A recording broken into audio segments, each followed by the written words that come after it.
Bueno, buenos días a todos. Voy a hablar en castellano porque soy andaluza y no trabajo en Cataluña, así que lo siento, los demás podéis iros, los que no quieran escuchar en español, pero bueno. Yo trabajo mucho tratando de cuantificar los impactos de diferentes motores del cambio global en la biodiversidad, y hoy voy a hablar sobre todo de la sobreexplotación. Lo primero que quiero enseñaros son los resultados del último informe de la WWF, Living Planet Report. En este informe lo que presentan es este índice en el que cuantifican cómo evolucionan las poblaciones de vertebrados a nivel mundial, usando como valor de referencia el año 1970.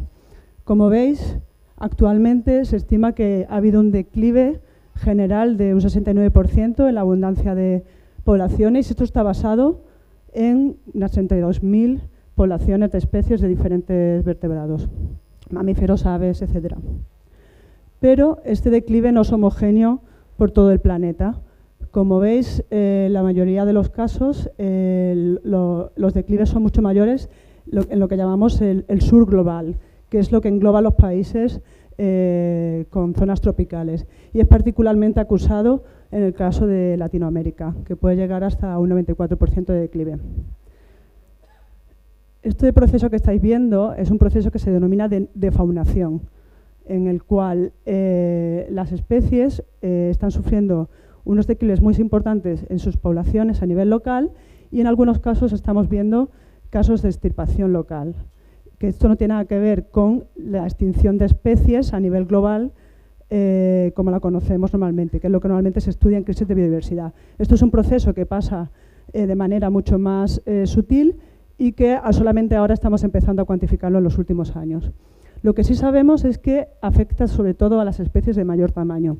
Lo que veis en este gráfico de la izquierda, es que el puntero no funciona muy bien, pero bueno, lo que veis es cómo se distribuye el peso corporal de especies que se extinguieron en el Pleistoceno, como es el caso del perezoso gigante, respecto a otras especies que se han extinguido en el Antropoceno, que es la era que estamos viviendo ahora, como es el caso del tilacino, y luego vemos que el tamaño corporal de especies amenazadas y no amenazadas es mucho menor. Por tanto, estamos perdiendo especies de gran tamaño desde el Pleistoceno hasta nuestra era. Y las principales causas de toda esta pérdida son la modificación del hábitat, que es lo que veis en rojo en este gráfico de la derecha, y la explotación directa de las especies, que es de lo que estoy hablando yo hoy. En un artículo de hace unos años de Maxwell y colaboradores, utilizando los datos de la lista roja de la Unión Internacional para la Conservación de la Naturaleza, ellos vieron que la sobreexplotación afecta a más de 6.000 especies de 6.000 especies de las evaluadas por esta organización, y que entre ellas pues la caza es una gran amenaza, y se ha visto que incluso puede ser mayor que la tala o la deforestación. En el caso de aves, esta caza puede ser por subsistencia, es decir, para consumo humano, o puede ser como parte del comercio global, también a nivel local y nacional de especies, como pueden ser las aves enjauladas en el sudeste asiático. La caza en las zonas tropicales ha sido una actividad que ha sido históricamente sostenible desde milenios, pero en los últimos años hay varios factores que han ido cambiando y que hacen que esta actividad haya dejado de ser sostenible. Por un lado, tenemos que ha habido un mayor incremento en la accesibilidad a zonas remotas, mediante la construcción de carreteras para acceder a poder extraer recursos naturales como puede ser la madera, el gas natural, etcétera. Y esto permite que los cazadores puedan llegar a zonas que antes eran totalmente remotas, y a la vez permite que puedan fácilmente llevar la carne de caza o los productos que cazan a mercados locales donde se puede comercializar. Esto está relacionado con este cambio de una caza solamente por subsistencia a una caza en la que se comercializa gran parte de las piezas adquiridas. Además, en los últimos años hemos visto un gran crecimiento en la población humana, sobre todo en países tropicales y en particular sudeste asiático y África. En Latinoamérica lo estamos viendo recientemente, y esto significa que tenemos una mayor demanda tanto de este producto, de la proteína animal, que es prácticamente la principal fuente de proteína que tienen estas comunidades, la carne de caza, pero también pues, muchas veces pues, para utilizar las plumas en rituales o por una comercialización que a veces va hacia mercados internacionales. Y por último, bueno, se han cambiado las técnicas de caza desde el uso de armas, desde el uso de flecha y arco a uso de armas y utilización, por ejemplo, de luces LED por la noche para poder capturar animales durante la noche.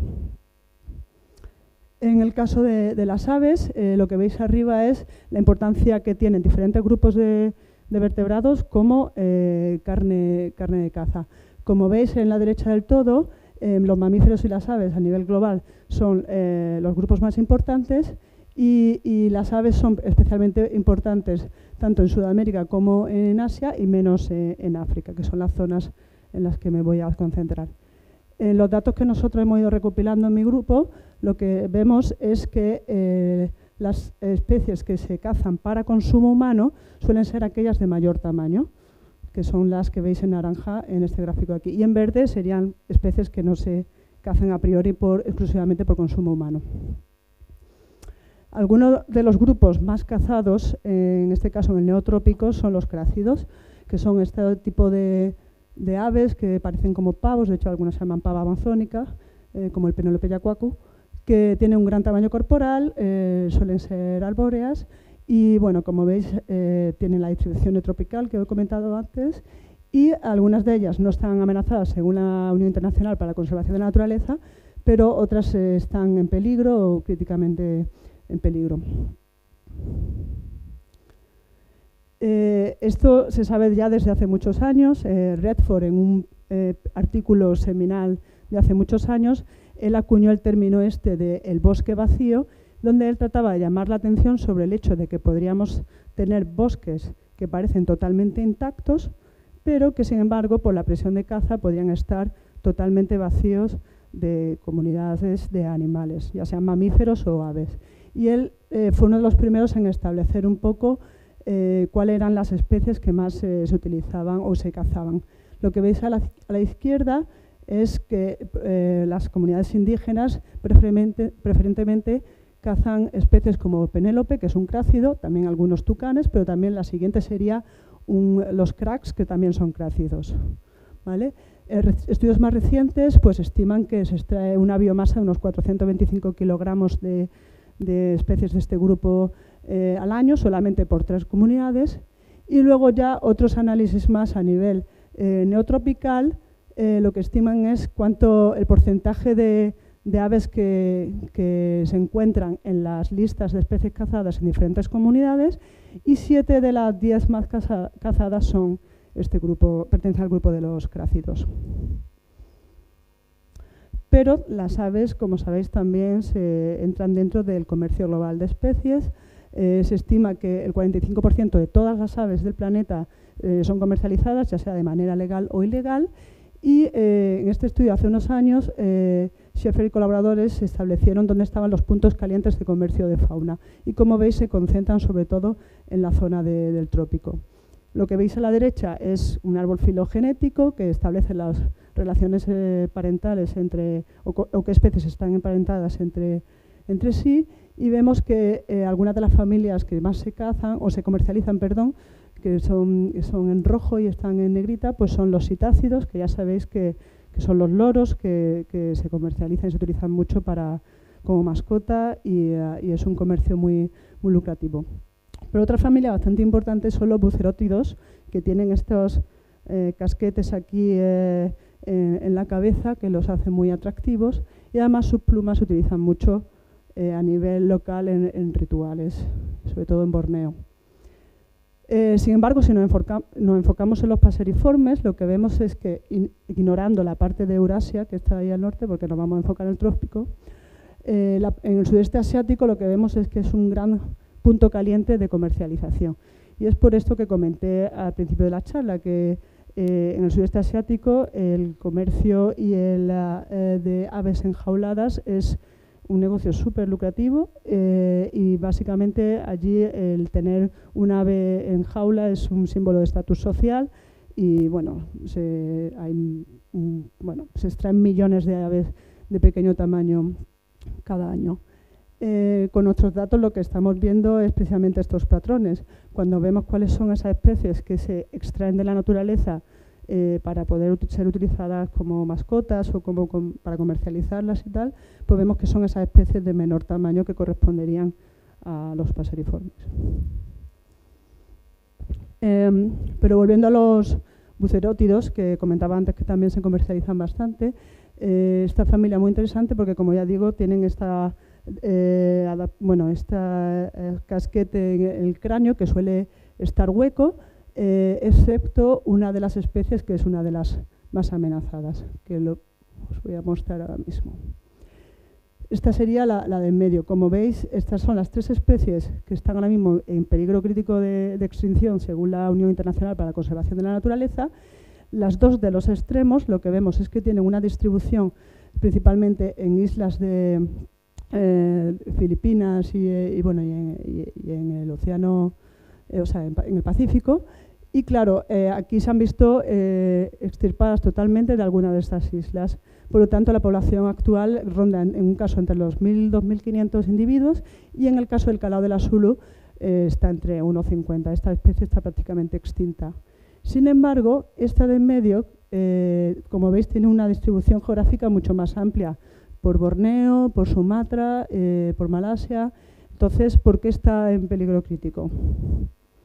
Bueno, pues esta especie, a diferencia del resto de los bucerótidos, el casquete no lo tiene hueco, sino que lo tiene sólido. De hecho, esta parte corresponde al 10% del peso total del animal y lo utilizan los machos para combatir los unos con los otros cuando quieren aparearse o para defender territorio. Esta especie pasó de casi amenazada a en peligro crítico en tan solo 3 años, porque de repente hubo una demanda muy fuerte, sobre todo desde China, para realizar este tipo de ornamentos que veis aquí, y empezó a denominarse el marfil rojo. De hecho, se empezó a comercializar a un precio 5 veces mayor que el del marfil de elefante, y se estima que se están cazando alrededor de unos 6.000 por año para satisfacer esta demanda. Entonces, lo que quiero que os llevéis para casa o que entendáis con esto es que, aunque haya algunas especies que parece que no están amenazadas, esto puede cambiar muy rápidamente dependiendo cómo cambien las demandas del mercado. Bueno, con toda esta introducción así a nivel global de la problemática, os voy a contar un poco la investigación que he estado haciendo en mi grupo en los últimos años. A mí esta idea del síndrome del bosque vacío pues se me quedó muy grabada en el cerebro, del hecho de decir, bueno, tenemos bosques que parecen pristinos, pero realmente a lo mejor no lo parecen tanto. ¿Cómo podemos cuantificar esto? Entonces, pues leyendo muchos artículos se me ocurrió esta idea de utilizar la hipótesis del forrajeo central. ¿Esto qué significa? Que nosotros los humanos solemos forrajear o extraer los recursos que necesitamos cerca de los sitios que habitamos, ¿no? Entonces, en el caso de las comunidades tropicales, que tienen estos patrones todavía muy tradicionales, lo que veis ahí es un pequeño pueblecito en el que los cazadores, sobre todo, cazan, o la presión de caza es mucho mayor cerca de este pueblecito o otros puntos de acceso de cazadores, y esta presión de caza disminuye según nos vamos adentrando en el bosque hasta zonas muy, muy remotas donde la comunidad de vertebrados, digamos, no se vería afectada ya por esta presión de caza porque está en una zona muy remota. Esto crea unos gradientes de abundancia de especies que son los que nos permiten cuantificar cuál es el impacto real de la caza. Para esto lo que hice fue una recopilación bibliográfica de un gran número de estudios que se han hecho en diferentes puntos a lo largo de todo el trópico, en los cuales los investigadores estiman la abundancia de especies de aves en zonas cazadas o perturbadas, que sería el gráfico de arriba, y en zonas, digamos, intactas o donde no se caza. Y con esto calculamos este índice, que lo que estima es la abundancia media de la especie en esa zona cazada respecto a la abundancia en la zona control. Este índice, para que lo entendáis, cuando es 0 significa que no hay cambio en la abundancia, si es positivo hay un incremento y si es negativo, pues veríamos un descenso. Entonces, lo que veis aquí en este gráfico, que igual es un poquillo complicado, pero os lo voy a explicar, es que cada punto que veis es una especie en un sitio cazado y lo que veis en verde son aquellas que se benefician, porque no son cazadas y al desaparecer otras rapaces o otras especies que pueden ser competidoras, pues de repente tienen más recursos, entonces sufren un incremento en la abundancia. Pero hay muchas otras que están con abundancias muy reducidas y en rojo lo que veis son las extirpaciones locales. Cuando esto lo pones todo en una coctelera y varias técnicas analíticas que no voy a entrar ahora, bueno, esto nos da una estima aproximada de un 58% de declive en la abundancia de especies cazadas debido a la presión de caza.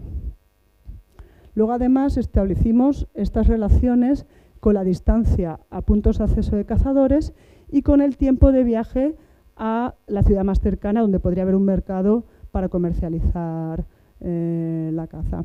Lo que veis aquí de nuevo es en 0 no hay cambio en la abundancia, positivo es un incremento y en negativo un declive. Y los puntos tienen diferente tamaño porque tratan de representar la precisión de las estimas que incluimos en el modelo, de forma que aquellos muy grandes tienen un peso mayor en lo que estimamos. Bueno, pues en general lo que vemos es que en los primeros 7-8 kilómetros de puntos de acceso de cazadores la abundancia de aves está profundamente reducida y que también en zonas muy cercanas a mercados urbanos pues esta abundancia es mucho menor. También intentamos ver el efecto de el que hubiera un área protegida sobre si esto realmente tenía una efectividad a la hora de proteger las poblaciones de aves. Lo que veis arriba es áreas no protegidas y protegidas. Y ambos estimas están por debajo de 0. Por tanto, concluimos que el hecho de que haya una área protegida no impide que los cazadores entren de manera ilegal para tratar de extraer a algunos individuos. Y luego comparamos el tipo de caza, ¿no? La caza de subsistencia respecto a si esa caza se hace no solo por consumo humano, sino también para comercializar parte de las piezas. Y vemos que efectivamente esa caza con un añadido de comercialización pues tenía un impacto mucho mayor. Bueno, esto fue un trabajo bastante interesante, pero no terminaba de resolver mi pregunta sobre ¿realmente tenemos bosques vacíos o todo este gran mancha verde que según las imágenes de satélite nos dice que es intacto, es realmente intacto, ¿no? Nosotros cuando utilizamos imágenes de teledetección podemos tratar de ver pues, los impactos del fuego o podemos ver cómo se forman estos patrones de raspa de pez en el bosque, que lo que se ve es cómo van avanzando las madereras, talando el bosque y van creando nuevos caminos y podemos cuantificar estos impactos de la deforestación. Pero cuando tenemos un bosque como el de arriba, que es lo que estaba comentando antes, nosotros no podemos saber lo que está pasando debajo del dosel, si realmente las comunidades animales están intactas o no. Entonces, la única forma es tratar de tomar todos los datos posibles de estudios a lo largo del trópico, como lo que hice en el trabajo anterior, y tratar de modelizarlos de forma que podamos hacer un modelo predictivo que nos permita mapear los impactos de la defaunación. Esto es interesante porque en la charla anterior el compañero ha comentado en su última diapo que es muy importante saber la información a escala local para tratar de entender qué pasa a gran escala, y es exactamente lo que hicimos en el siguiente trabajo. Lo que voy a enseñar ahora es lo que obtuvimos hace unos años en el caso de mamíferos, que lo que hicimos fue mapear estos patrones de defaunación con las zonas en rojo como puntos calientes donde realmente la abundancia de mamíferos es muy baja. Y estimamos que entre el 60% y el 80% del área pantropical está afectada por la presión de caza para especies de mediano y gran tamaño. Pero con aves, ¿podemos encontrar los mismos patrones? Bueno, pues esto es lo que estamos trabajando ahora. En esto se está encargando un miembro de mi grupo, un doctorando, Iago Ferreiro. Él lo que está haciendo es ampliar la base de datos de estudios de caza por todo el área tropical y ha aumentado mucho el tamaño muestral. Tenemos ya casi 3.000 estimas de abundancia para más de 500 especies de aves.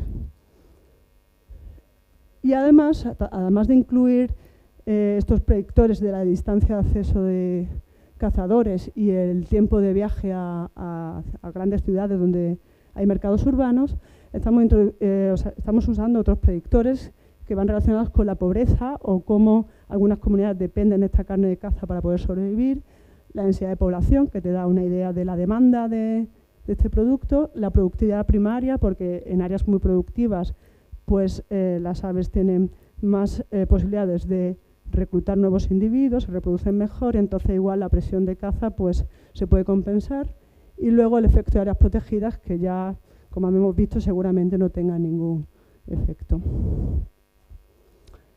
Esto lo estamos modelizando con modelos complicados bayesianos, que no hace falta que entendáis nada de ellos, pero básicamente lo que quiero que sepáis es que, por un lado, modelizamos la probabilidad de una especie ser extirpada y, por otro, el declive de abundancia.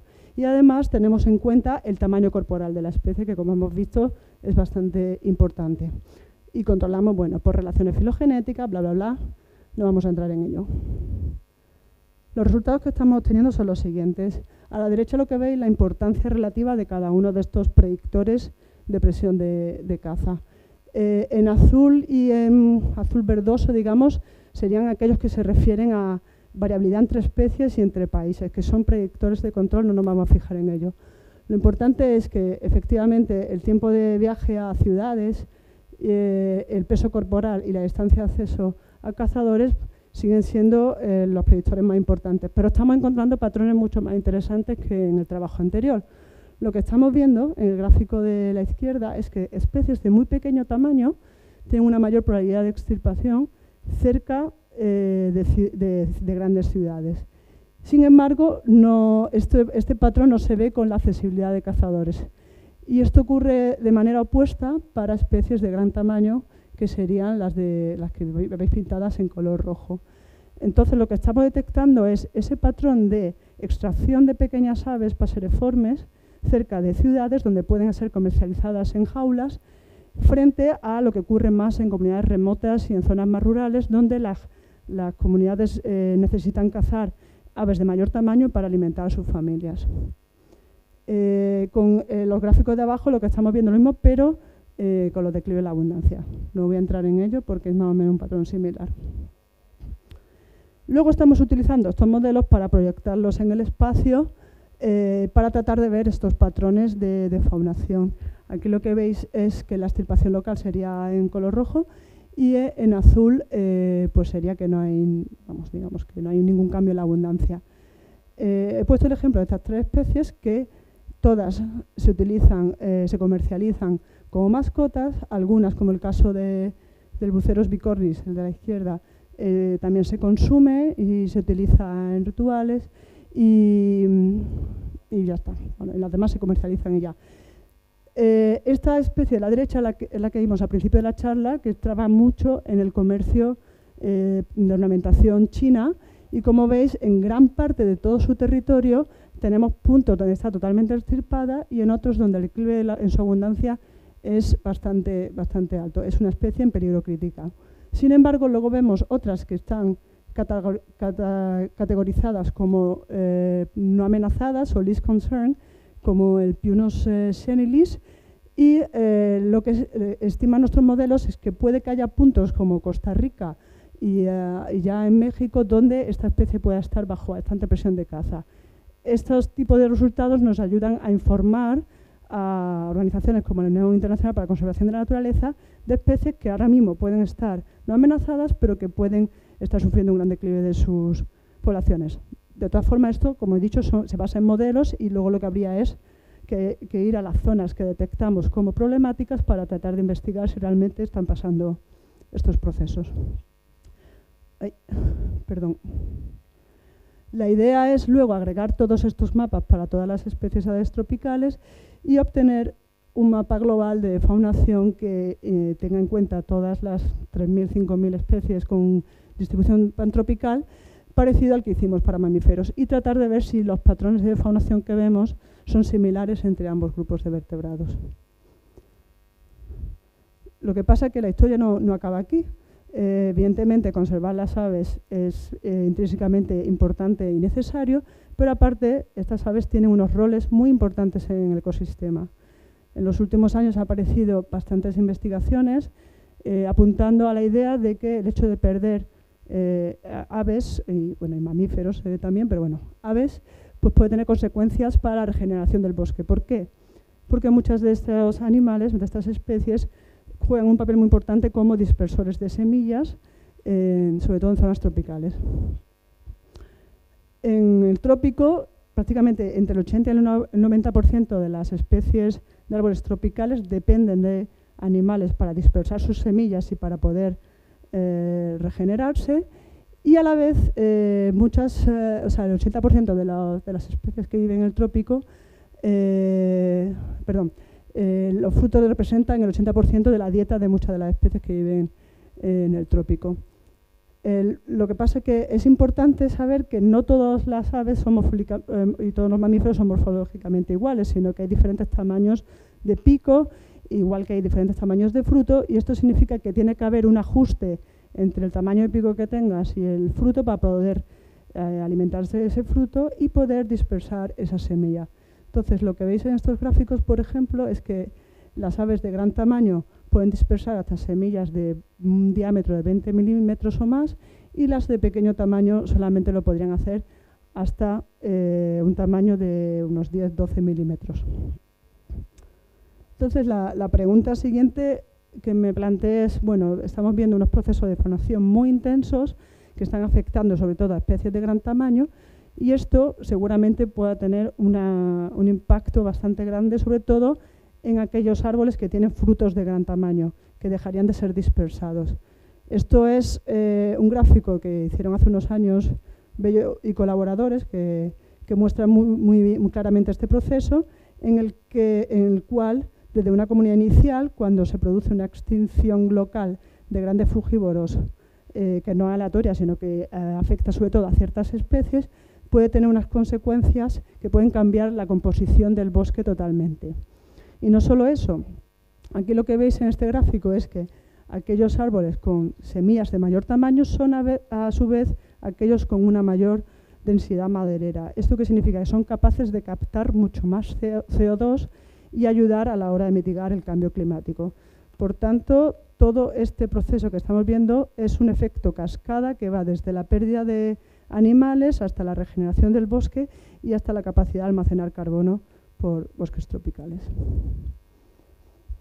En este trabajo intentaron tratar de demostrar este tipo de cosas. Aquí abajo lo que veis es la abundancia de diferentes especies de calaos en zonas protegidas, que son en gris, y en blanco perturbadas, que están bajo presión de caza o taladas. Y vemos que la abundancia es efectivamente menor en estas zonas perturbadas. Y esto tiene consecuencias para especies que se dispersan por calaos. En negro lo que veis es la distancia de dispersión de 10 a 40 metros y en gris de menos de 10 metros. Y en bosques protegidos lo que vemos es que la mayoría del reclutamiento de plántulas, de pequeños arbolitos que están en los primeros estadios del ciclo vital, pues es mucho mayor lejos del árbol parental, mientras que en zonas perturbadas la mayoría recluta bajo el árbol parental. Y esto es problemático porque aquí lo que ocurre es que hay mucha competición entre mismos individuos y además hay un ataque mayor de patógenos y depredadores. Por lo tanto, cabría esperar que no ocurriese ese reclutamiento de nuevos individuos.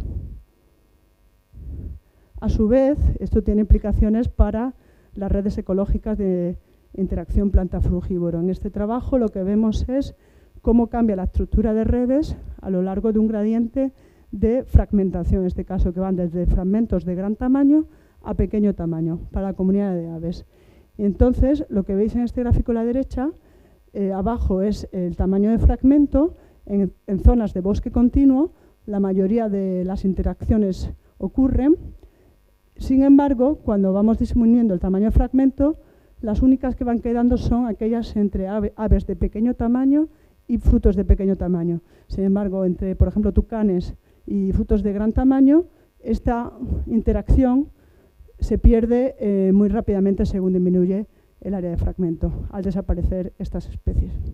Bueno, pues todas estas ideas es lo que estamos investigando también desde el año pasado en la Amazonía brasileña, en particular al oeste de Brasil, en dos áreas protegidas, no son porque se hace un uso sostenible de los recursos, que son en Resex Medio Juruá y en Huacarí. Aquí lo que vemos es que hay un gradiente de faunación que va desde Caraguarí, que es la ciudad que hay al noreste, hacia el suroeste del curso del río Juruá, que va serpenteando, y este río es un tributario del Amazonas, por cierto, que va serpenteando hasta la siguiente ciudad, que está mucho más remotamente. Bueno, esta zona tiene un poco esta pinta. Lo que veis a la izquierda es uno de los meandros del río Juruá. En estas playas se crían muchísimas tortugas, bueno, hay delfines, vamos, es bastante pristino en general todo. Aquí nos movemos principalmente en barco porque evidentemente no hay carreteras. Los pueblos tienen más o menos esa pinta de ahí a la izquierda. Es que esto no funciona, ¿no? Bueno. Y luego, bueno, pues hay una comunidad bastante diversa, tanto de mamíferos como de aves, desde monos aulladores hasta monos lanudos, trompeteros, tucanes, trogones, los penélopes, etc. Huacarís. Bueno, un sitio espectacular. Aquí, en trabajos anteriores de dos de nuestros colaboradores del proyecto de ahora, ellos ya estimaron cómo la biomasa de mamíferos, pero también de frugívoros en general, disminuye muy acusadamente a lo largo de ese gradiente de presión de caza que os he enseñado antes. Y nosotros más recientemente estamos estimando cómo afecta esto también a la diversidad funcional, que es otro concepto que no solamente se basa en el número de especies, sino en qué características particulares tienen esas especies a nivel morfológico, a nivel de actividad, a nivel de el rol que juegan en el ecosistema, y vemos que esa riqueza funcional también está disminuyendo.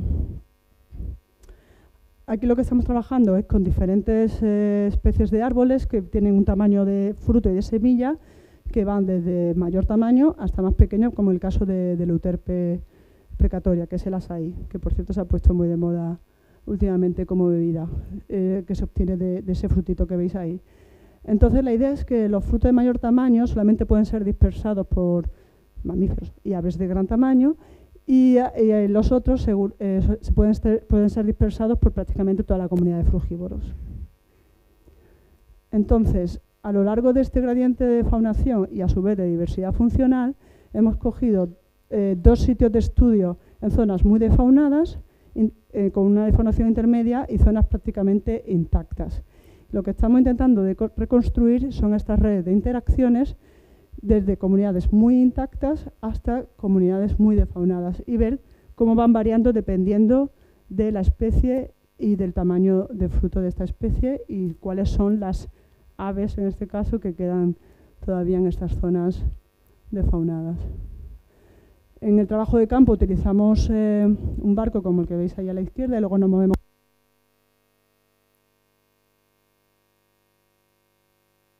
Ahora. Vale, pues utilizamos, voy a cambiar de mano, el barco para movernos por el río. Hay como 3 días de viaje entre la zona más defaunada hasta la zona más intacta, lo cual logísticamente es un poco una pesadilla, pero bueno, ahí andamos. Utilizamos cámaras trampa para poder registrar estas interacciones, y luego nos acercamos a los sitios de estudio en pequeñas barcas. Aquí lo que veis es a mi doctorando trabajando con uno de los asistentes locales. Sin ellos sería imposible llevar a cabo este trabajo porque acabaríamos perdidos en la selva o nos comería un jaguar, y cualquiera de las dos cosas. Y básicamente ellos también son expertos en escalar árboles porque lo llevan haciendo toda la vida para coger ellos mismos los frutos. Lo que pasa es que nosotros, en lugar de dejarlos escalar con solamente la pecoña, que es una cosa que utilizan, esto se está acoplando, espérate, un momento. Lo dejo por aquí. Pues los hemos entrenado también para poder escalar con arnés y que vayan más seguros, también porque cuando llegan arriba tienen que tener las manos libres para poder instalar la cámara. Durante todo el trabajo de campo nos hemos encontrado algunos nidos, por ejemplo, este es de un tinamú major, pero vamos, esto es algo anecdótico porque realmente nosotros pues lo que nos interesa es tratar de registrar las interacciones, ¿no? Entonces ahora os voy a poner algunos de los vídeos que hemos estado registrando. Este es un arasari de azara que se acerca y coge un fruto, en este caso de virola,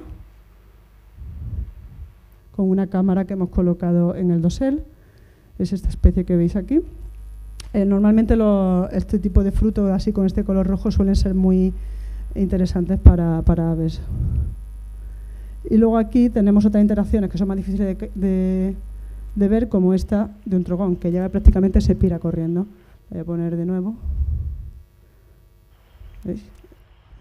Que sería esta especie aquí, que como veis es un ave más pequeña. Entonces podríamos esperar que para este tipo de frutos, seguramente en áreas muy defaunadas no sea un problema reclutar, porque como veis está siendo dispersada por aves de pequeño tamaño que no suelen ser cazados. Luego tenemos también unos tucanes que fueron a comer un poco de fruto de azaí y los echó una pava amazónica directamente. En este caso, este vídeo no nos reporta ninguna interacción porque el bicho de momento no ha comido. Sin embargo, en el siguiente llegó su pareja, supongo, no lo sabemos, y aquí lo que vemos es que come un fruto, come dos y ahí se queda. Entonces, vamos a registrar estas interacciones de dos formas. Una, hay interacción o no, y luego cuántos frutos come cada una de estas especies. Aquí es este es otro vídeo de otro día de la misma pava, en el que en este caso, ¿a cuántas come? 1. Y ya. Bueno, para poder ver uno de estos vídeos hay que ver muchos de viento solo, porque estas cámaras se activan con el movimiento. Entonces, el otro día estuve ahí varias horas intentando buscar unos vídeos interesantes para enseñaros. Y luego, por último, voy a enseñar del tucán ese famoso al que echó la pava, pues parece que volvió otro día. En este caso, ese primer fruto lo pierde, o sea, lo captura, pero se le ha caído. Eso no contaría. Y luego ya, pues sí se quedó un rato ahí comiendo y ya se tragó. Ahí hay uno y luego y antes otro, creo, en el anterior vídeo. Y bueno, y por último un trompetero. Ponemos cámaras tanto en el dosel como en el suelo, porque queremos registrar interacciones en ambos sitios. Históricamente casi siempre se han instalado cámaras en el suelo por la dificultad de hacerlo en el dosel, pero ahora últimamente se está viendo que para poder tener una visión más global de lo que está ocurriendo realmente es necesario poder registrar bien qué pasa en el dosel.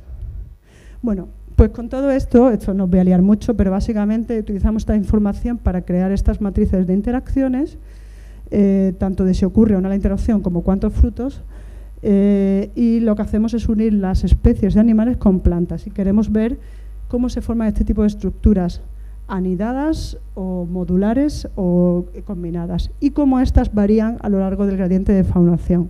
También queremos ver cómo de robustas son estas redes ecológicas y si debemos empezar a preocuparnos sobre la salud de bosques aparentemente tan pristinos como el que habéis visto en las fotos. Con esto ya termino. Un par de mensajes finales para llevaros para casa. En general, lo que estamos viendo es que aproximadamente la mitad de las especies de aves están amenazadas por el comercio, pero que la caza por consumo humano en las zonas tropicales es también un problema y que estimamos que puede haber hasta un 58% de declive en las poblaciones en zonas cazadas, que la proximidad a puntos de acceso de cazadores y el tiempo de viaje a ciudades son factores determinantes en esta presión de caza y que para zonas donde no tenemos ninguna información podemos utilizar modelos predictivos para poder tratar de tener una primera imagen de sitios que pueden estar sufriendo un gran nivel de faunación y que, bueno, que todos estos procesos tienen una serie de consecuencias para el funcionamiento de ecosistemas, para la estructura de redes ecológicas y para la dispersión de semillas y la regeneración de bosque. Y nada, agradecer a mis colaboradores, tanto en campo como otros investigadores que me han ayudado a desarrollar la idea de los diferentes proyectos también a las diferentes instituciones que forman parte de toda mi investigación y a mis financiadores. Y con esto acabo. Muchas gracias.